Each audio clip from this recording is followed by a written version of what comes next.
Nous avons pris devant tous vos péchés, et non, tous vos péchés devant Hachem. Puisqu'il est écrit, je vous purifierai de tous vos péchés. Pourquoi est-ce que c'est écrit devant Hachem? Et là, Amar Rabbi Yitzhak, Lifnei Hachem Amash. Rabbi Yitzhak dit non, vraiment c'est devant Hachem. Pourquoi? Parce qu'on sait que cette purification, il a reçu de la Séphira Bina. Et Bina se trouve devant Tiferet. Et Tiferet s'appelle Hachem, c'est Renpin. Netanya, Beresha de Yarcha Sifrin Petichin, Vedain et Dainin. Nous avons appris qu'à partir de Rosh Chodesh de Tishrei, donc à partir de Rosh Hashanah, les livres sont ouverts et les juges jugent. Bechol Yoma Veyoma Bate Dinim Mitmasar, Litkaptetra Bedina. Adaou Yoma décret Tishra Yarcha. Il y a chaque jour. Donc, chaque jour, on parle du premier jour de Rosh Hashanah jusqu'au 9e jour, hein, qui est donc qui représente Kippour. Les jugements sont faits. Et à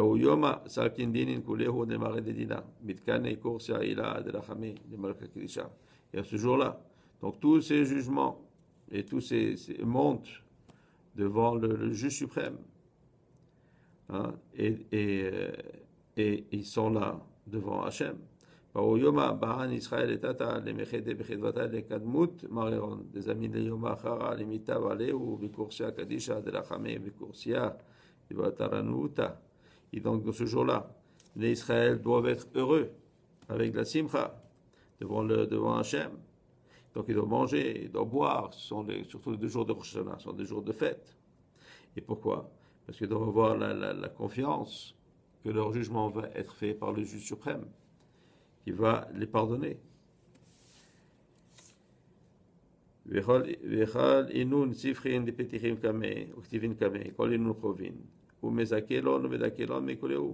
donc tous ces livres qui sont ouverts, où il y a tous les jugements qui sont là, il dit Hachem va les pardonner, il va les purifier, comme il est écrit.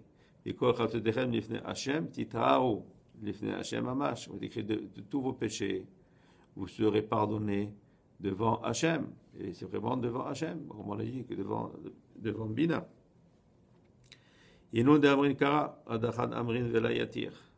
Alors dit donc ceux-là qui prient et qui disent ça, ils ne disent pas le titrao, ils disent juste Mikor Altedechem Lifne Hachem. Il dit pourquoi? Il dit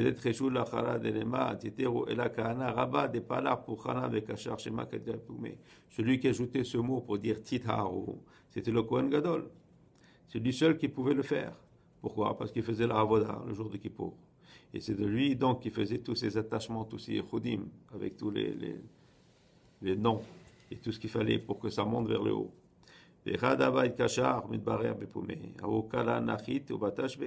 Et quand donc il faisait tous ces attachements, tous ces Yehudim, hein, il dit alors il y avait une voix spirituelle qui vient du Zerenpin et qui vient et qui le frappe sur sa bouche. Et donc quand ça lui frappait comme ça sur ses lèvres, là il disait ce mot-là, Titao, hein, et en même temps tout Israël recevait ce shefar et cette abondance de purification. Qui vient d'où? Qui vient de Yehuda Elyon.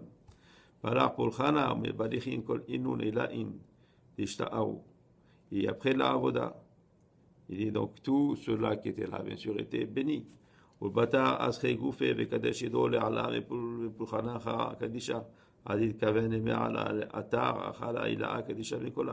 Et après, il trempait son corps dans un mikvé et il sanctifiait ses mains.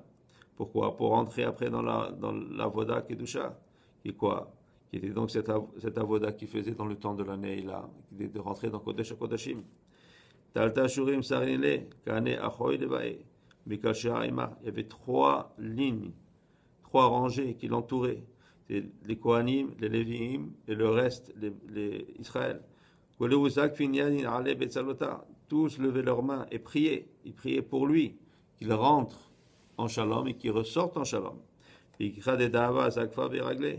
attachaient au pied du Kohen Gadol une chaîne en or. En cas où il allait mourir dans le Kodesh Kodashim, on pouvait le tirer avec la chaîne.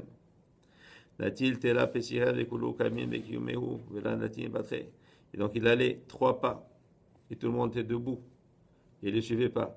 Natil telta pesira nacharan veshima veliba asra dedchute. Et donc il a ajouté encore 3 pas. La Shekhinah, hein, elle était là. Hein, elle était là, elle était où? Dans Kodesh Kodashim, avec les kérouvim.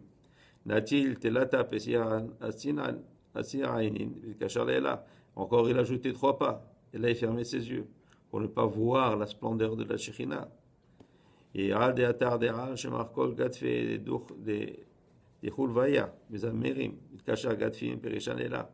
Et donc, quand il rentrait dans cet endroit-là du Kodesh Kodashim, il écoutait la voix ou le son des ailes des kérouvim qui battaient et qui chantaient en même temps des mizmorim. Ava aktir ketoret, mishtakach hakol gatfiu belchishu itavekan. Il faisait la ketoret, l'encens. Et là, les ailes arrêtaient de battre. Et là, il y avait le silence. Et quand il avait le silence, les 2 kérouvim se mettaient ensemble. Kana zaché de aelela bechedu dishtakach ufara beaisharta nafik raava de nora. Ibasema melechin de touré par soma de chaya de lela. Et donc le Kohen, qui était méritant et qui il faisait que la joie se trouvait. Et donc il y avait ce shofar qui venait donc depuis l'en haut. Et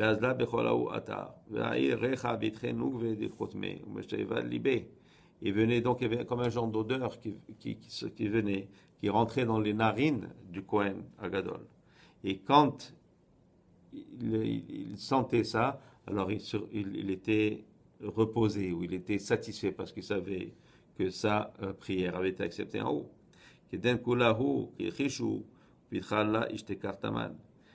Après tout, était en silence.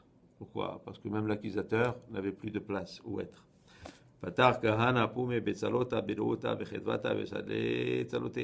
donc le Kohen commençait à faire cette effila avec beaucoup de simcha.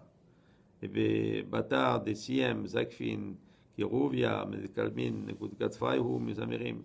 Et quand ils finissaient cette effila, alors là, les Kiruvim levaient leurs ailes et commençaient à chanter.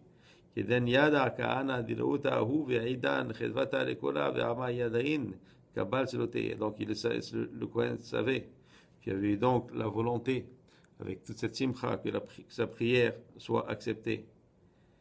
Et kema dirtiv im yu chatatechem kashanim kashelag yalbinu. Si vos péchés sont très nombreux, je les blanchirai comme de la neige. Vehu tav la chore vetzale salota. Et donc c'est pour ça que le Kohen maintenant retournait et faire sa prière. Zakar hulke de kahana de hal yedo chedo al chedo ishtakar ou yoma le'ela vetata. Heureux le sort du Kohen Agadol, parce qu'à cause de lui se trouvait cette grande simcha pendant toute cette journée en haut et en bas. Alaï sharta ketiv, et sur cette heure-là, ce temps-là est écrit Ashe'am shekachalo, Ashe'am she'Hashem Elohav.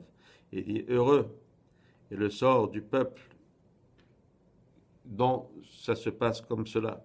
Heureux est le peuple que Hachem est leur Dieu. Hachem leur âme. Amen. Amen.